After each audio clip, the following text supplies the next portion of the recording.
ఆంధ్రప్రదేశ్లోని ఏ నగరంలో ప్రముఖ కథానాయిక దేవికా రాణి జన్మించారు? ఈ ప్రశ్నకి విశాఖపట్నంపై మీరుంచారు 24 లక్షలు, రాజమండ్రిపై మీరుంచారు 18 లక్షలు, విజయవాడపై 26 లక్షలు అండ్ విజయనగరంపై ఏమీ ఉంచలేదు. ప్రసాద్ గారు అండ్ రేఖ, ఒకవేళ మనసులో అనుమానం ఉంటే 6వ ప్రశ్న లోపల ఒకసారి క్విక్ చేంజ్ ఉపయోగించుకోవచ్చు. 30 సెకండ్లు అదనంగా ఇస్తాం.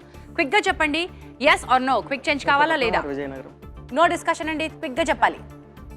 Yes or no? Yes or no? Quick change కావాలా వద్దా? Yes or no? No. No change అంటే గంటలు గంటలు ఆలోచించి క్విక్ చేంజ్కు నో ఎస్ చెప్తారా? అమ్మా, రైట్. నో క్విక్ చేంజ్ వద్దు కాబట్టి ఇదే ఆప్షన్స్ ఇలాగే ఉంటున్నారు అనమాట. రైట్, ముందడుగు వేయండి. ఏం జరుగుతుందో మనం తెలిసేసుకుందాం రండి. ముందడుగు వేసిన వీరు ఆటలో ఉంటారా, ఉంటే ఎంతలో ఉంటారు మనం చూద్దాం. ఏది టాప్, ఏది డ్రాప్?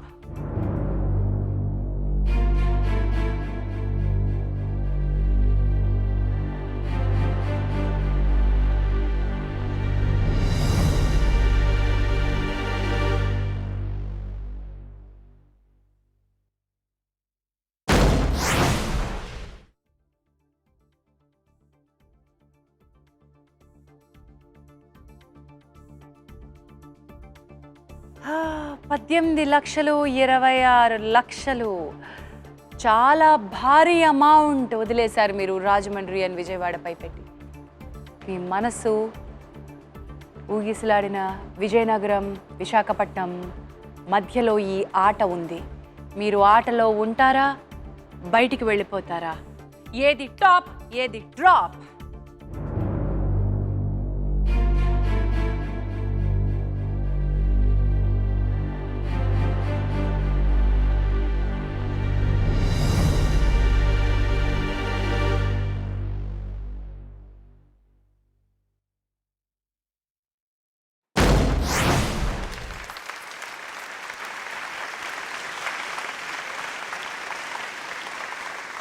అదే చేత నాకు కూడా ఇచ్చేయండి ఇద్దరు.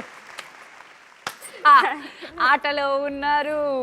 దేవికా రాణి గారి జన్మస్థలం విశాఖపట్నం. ఎస్ అయినప్పటికీ మీరు గెలుచుకున్నారు 24 లక్షలు. 24 లక్షలు మీ సొంతం చేసుకున్నారు. కంగ్రాచులేషన్స్. కానీ రాజమండ్రి అండ్ విజయవాడ ఈ రెండింటిపై పెట్టి చాలా భారీ అమౌంట్ 18 లక్షలు, 26 లక్షలు వదిలేసుకున్నారు. టెన్షన్ తగ్గిందా? ఒక్కోసారి తెలిసింది చెప్తే సంతోషంగా ఉంటుంది, తెలియంది చెప్తే ఎలా ఉంటుందండి? అది మీరు అనుభవిస్తున్నారు కాబట్టి మాటల్లో చెప్పలేము. నేను అక్కడికి వచ్చి ఆ పని నాకు జరిగి ఉంటే నాకు తెలిసిండేదేమో. అంటే కాన్ఫిడెంట్గా ఏది తెలియదు మేడం, జస్ట్ గెస్సాను మేడం. మోస్ట్లీ చాలా మంది హీరోయిన్స్ విశాఖపట్నం నుంచి.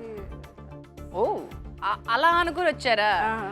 మొత్తానికి అలా మీరు ఇక్కడికి వచ్చారు, ఈ ఆటలో కంటిన్యూ అవుతున్నారు. కానీ మీ అందరూ కూడా ఈ ఆటలోకి రావాలని, ఇలా ₹1 కోటి మీ సొంతం చేసుకోవాలని నేను కోరుకుంటున్నాను. దానికి SMS దూరంలో ఉన్నారు కదా, ఒక SMS పంపించేస్తే మీరు ఇక్కడికి వచ్చే అవకాశం ఉంటుంది. SMS ఆప్షన్స్ చెప్తాను ముందుగా. ఆన్సర్ ఆప్షన్స్ జాగ్రత్తగా వినండి. A Nehru, B Gandhi, C Ambedkar, D Subhash Chandrabose. Question కాసేపట్లో చెప్తాను. ఆల్రైట్. ఎంఎంవి ప్రసాద్ గారు, ఎస్బి రేఖ గారు ఇద్దరు టీచర్లు. ఆయన మ్యాథ్స్ టీచరు, ఈవిడ సైన్స్ టీచరు. మరి మీ ఇద్దరి జర్నీ ఎలా ఉందో చూద్దామా? టీచర్ గారు బ్లాక్ బోర్డ్ చూద్దాం అండి. 24 లక్షలతో ఉన్నారండి. 3వ ప్రశ్న కంప్లీట్ చేసుకున్నారండి. 4వ ప్రశ్నలోకి మనం అడుగు పెట్టేసామండి. ఇక్కడ ఒక చిన్న మార్పు జరుగుతుంది. మీకు ఇప్పటివరకు ఇచ్చినటువంటి ఆప్షన్స్లో 4 ఆప్షన్స్ ఇచ్చాం కదా, ఇప్పుడు ఒక ఆప్షన్ పై మార్క్ పడిపోతుంది. అంటే మీకు ఆ ఆప్షన్ అవైలబుల్గా ఉండదు. ఇక నుంచి ఆటలో మీకు 3 ఆప్షన్స్ ఉంటాయి. రూల్ తెలుసు కదా, ఒకటెప్పుడు ఖాళీగా అట్టి పెట్టాల్సి ఉంటుంది. మిగతా వాటిపై ఒకవేళ అనుమానం ఉంటే డబుల్ స్ప్లిట్ చేసుకోవచ్చు. ఆడేద్దామా? 3వ ప్రశ్న అయిపోయింది. 4వ ప్రశ్నలోకి వచ్చేసారు 24 లక్షలతో. మీ 4వ ప్రశ్నకి సంబంధించిన కేటగిరీస్: శతాబ్దాలు, సంఘటనలు. సంఘటనలు. ఓకే. శతాబ్దాలు డిఫికల్ట్ కదా కొంచెం. నీకు శతాబ్దాలు డిఫికల్ట్, సంఘటనలు బెటర్. ఓకే, సంఘటనలు. సంఘటితంగా ఇద్దరు కలిసి చెప్తున్నారు సంఘటనలు. వీళ్ళ కేటగిరీ సంఘటనలు. మరి ఈ సంఘటనలకు సంబంధించిన ఆన్సర్ ఆప్షన్స్: మైక్రోసాఫ్ట్ విండోస్ 95 విడుదల, బొంబాయి ముంబైగా మారింది? మొరార్జీ దేశాయ్ మరణం ఈ ఆన్సర్ ఆప్షన్స్ కి సంబంధించిన ప్రశ్న. ఈ క్రింది వాటిలో ఏది మొదట జరిగింది? మైక్రోసాఫ్ట్ విండోస్ 95 విడుదల, బొంబాయి ముంబైగా మారింది, మొరార్జీ దేశాయ్ మరణం. ఆలోచించండి, ఆడండి. మీ టైం స్టార్ట్ అయింది. మొరార్జీ మైక్రోసాఫ్ట్. ముంబైగా మాట్లాడేది ఈక్వల్స్ పెట్టారు. 3, 6, 6 ఉన్నాయి. 6 ఉన్నాయి. 40 seconds ఉన్నాయి. రీసెంట్గా మారినట్టు ఏది మొదట జరిగింది రీసెంట్గా మైక్రోసాఫ్ట్ ఇంకోటి వేద్దామా? 30 సెకండ్లు. 97 మొరార్జీ దేశాయ్ ఎప్పుడు 65, 67 ఫస్ట్లో మొదట జరిగింది. 70, 80s తర్వాత షిఫ్ట్ చేద్దామా? దాంట్లోనే 15 సెకండ్లు. దాంట్లోనే మొదట జరిగింది మొరార్జీ దేశాయ్. దాంట్లో 10, 9, 8, 7, ఐ థింక్ 6, 5, అవునమ్మా 4, 3, 2, 1. ప్రసాద్ గారు అండ్ రేఖ చివరి నిమిషం వరకు కన్ఫ్యూజన్ ఇక్కడికి ఇందాక క్వశ్చన్లు కూడా అదే ఫేస్ చేశారు. ఇక్కడ మీకు ఇంకొక 30 సెకండ్లు అదనంగా కావాలంటే క్విక్గా చెప్పండి. 30 సెకండ్స్ ఇస్తాను. క్విక్ చేంజ్ కావాలా వద్దా? క్విక్గా చెప్పాలి. ఏది క్విక్గా చెప్పాలండి. Morarji Desai. yes or no, that's it. Quick change, yes or no? Yes madam. Yes, quick change కావాలి. 30 seconds. Your time starts now. ఇక్కడ నుంచి 2 షిఫ్ట్ చాలు కదా?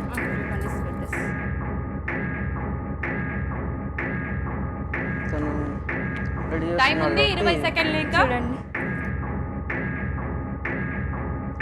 100 years.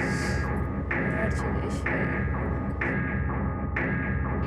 10, ఓకే 9, 8, అక్కడ ఎక్కువ ఉన్నాయి. 7, 6, 5, 4, 3, 2, ఓకే 1. ప్రసాద్ గారు అండ్ రేఖ లాస్ట్ మినిట్లో జరిగిన మార్పు ఈ కింది వాటిలో ఏది ముందు జరిగింది అని అడిగాం. మైక్రోసాఫ్ట్ విండోస్ 95 విడుదల 14 లక్షలతో ఉంది, మీరు అక్కడ పెట్టారు. బొంబాయి ముంబైగా మారడం అనేది కాదనుకున్నారు, ఏం పెట్టలేదు. మొరార్జీ దేశాయ్ మరణం 10 లక్షల రూపాయలు పెట్టారు. లాస్ట్ మినిట్లో ఒకటి మారుద్దాం అనుకున్న వాళ్ళు క్విక్ చేంజ్ తీసుకుని 2 మార్చారు. మీ కాన్ఫిడెన్స్ ఏంటి? దాని వెనకాల లాజిక్ ఏంటి? Simple logic. మొరార్జీ దేశాయ్ ఎక్కువ కాలం బతికాడు కాబట్టి అది మొదట జరిగిందేమో అన్నట్టు అని అనిపించింది ఆ పర్టికులర్ మూమెంట్లో. ఆ పర్టికులర్ మూమెంట్స్ అలా అనిపించింది. ఓకే, ఆ పర్టికులర్ మూమెంట్లో అలా అనిపించింది. మరి ఈ పర్టికులర్ మూమెంట్లో మీరు ముందడుగు వేస్తే నెక్స్ట్ ఏం జరుగుతుందో తెలుస్తుంది. రండి, ముందడుగు వేయండి. ఆటలో ఎంతతో ఉంటారు? ఒకవేళ వెళ్ళిపోతే ఏం జరుగుతుంది? ఏది టాప్, ఏది డ్రాప్?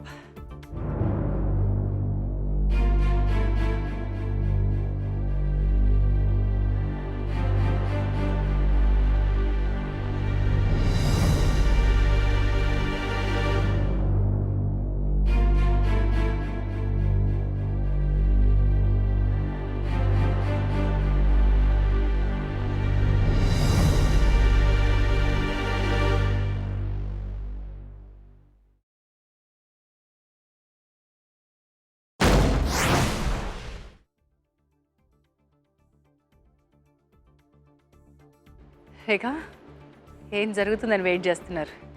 14 లక్షలు పోయింది. మైక్రోసాఫ్ట్ విండోస్ 95 విడుదల కాదు అని తేలింది. శాశ్వతంగా 14 లక్షల కిందకి వెళ్ళిపోయాయి ఎంఏవి ప్రసాద్ అండ్ రేఖ. ఇప్పుడు మీరు ఆటలో ఉంటారా, వెళ్ళిపోతారా అనేది చూద్దాం. ఉంటే 10 లక్షలతో ఉంటారు, లేదా ఏమీ తీసుకోకుండా వెళ్తారు. ఏది టాప్, ఏది డ్రాప్?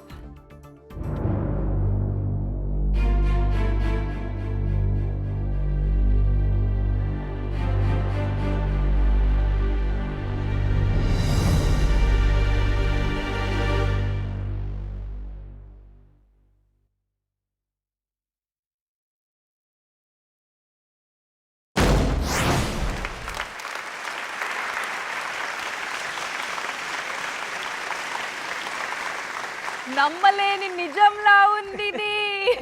Congratulations, congratulations. రేఖ చాలా టెన్షన్ అనుభవించినట్టున్నారే, అస్సలు మామూలుగా కాదు. 10 లక్షల రూపాయలు మీరు ఆటలో అట్టుపెట్టారు. మొరార్జీ దేశాయ్ మరణం సరైన సమాధానం. యాక్చువల్లీ ఈ 3 కూడా 95లోనే జరిగాయి, కానీ వరుస క్రమం మనం చూస్తే మొరార్జీ దేశాయ్ గారి మరణం ఏప్రిల్లో జరిగింది, అండ్ మైక్రోసాఫ్ట్ విండోస్ 95 విడుదల ఆగస్టులో జరిగింది. ముంబైగా మారడం అనేది నవంబర్లో జరిగింది. సో ముందు జరిగిన క్రమం 95 కాబట్టి మొరార్జీ దేశాయ్ గారి మరణమే. సార్ మామూలుగా మనం పిల్లలకి వేస్తాం కదా సార్, ఒక మార్కులు వేస్తూ ఉంటాం లెక్కల్లో. 1-2 స్టెప్లు ఏమైనా తప్పేసినా, 1-2 అంకెలు ఏమైనా తప్పేసినా వదిలేయచ్చు కదా సార్? మేము వదిలేస్తాం. అచ్చా, మీరు వదిలేస్తారు కూడానా? టీచర్లు లెక్కలు తప్పులు చేస్తే వదిలేస్తారా అండి? లెక్కల మాస్టర్లు అస్సలు చేయరండి. లేకపోతే నాకు నా 10th క్లాస్లో మ్యాథ్స్లో చాలా మంచి మార్కులు వచ్చిండేవి అలా వదిలేస్తే. వండర్ఫుల్. రేఖ, నా 10th క్లాస్ సంగతి నేను చెప్పాను, నాకు లెక్కల్లో మంచి మార్కులు రాలేదని. కానీ మీ 4th క్లాస్లో ఏదో జరిగిందంటే? ఏదో జరిగింది, ఏదో అడిగితే ఏదో చేశారంటే చెప్పరా ప్లీజ్. అంటే అన్నిటికన్నా వేగంగా వెళ్ళేది ఏది అని అన్నారు మేడం. ఏ కారు, బి బస్సు, సి విమానం, డి ఎద్దుల బండి మేడం. ఇట్లే రాంగ్ చేస్తుంటే ఎద్దుల బండి వెరైటీగా ఉంది కదా అని ఎద్దుల బండి పెట్టినాం మేడం. ఏది వేగంగా పోతుందంటే ఎడ్ల బండి వెళ్తుందా? అది మొత్తం క్లాస్కి అంతా అదే చూపించినాం. అప్పుడు లీడర్గా ఉన్నాను. సార్ అది చూసి నువ్వు రాసే కాక అందరికీ చెప్పించినా. అలాంటి రేఖ ఇప్పుడు టీచర్ అయింది. ప్రసాద్ గారు, ఈ సంగతి తెలుసా మీకు? ఎడ్ల బండి వేగంగా వెళ్తుందన్న సంగతి. ప్రసాద్ గారు అండ్ రేఖ గారు చక్కగా ఆడుతున్నారు. మరి ఆటలో ఎక్కడున్నారో ఒకసారి చూద్దాం. జర్నీ ఆటలో మీరున్నారు 10 లక్షల రూపాయలతో. 4వ ప్రశ్న పూర్తయిపోయింది. 5వ ప్రశ్నలోకి అడుగు పెట్టారు. క్విక్ చేంజ్ వాడేసుకున్నారు. ఇక క్విక్ చేంజ్ అవకాశం లేదు, జాగ్రత్తగా ఆడండి. వెళ్ళిపోదాం నెక్స్ట్ క్వశ్చన్కి. ఓకే. మీ 5వ ప్రశ్నకి సంబంధించిన కేటగిరీలు చూద్దాం. Computers India. గట్టిగా. Computers India. ఐడియా కంప్యూటర్స్ మీద ఇండియా తీసుకుందామా? India. India. India. Science teacher, maths teacher, social తీసుకుంటారంట. India India. పక్కా ఇండియా. ఇండియా. వీళ్ళు ఎంచుకుంటున్న కేటగిరీ ఇండియా. అదిగో ఇండియా. ఇదిగో మీ ఆన్సర్ ఆప్షన్స్. అప్సరా, మేనక,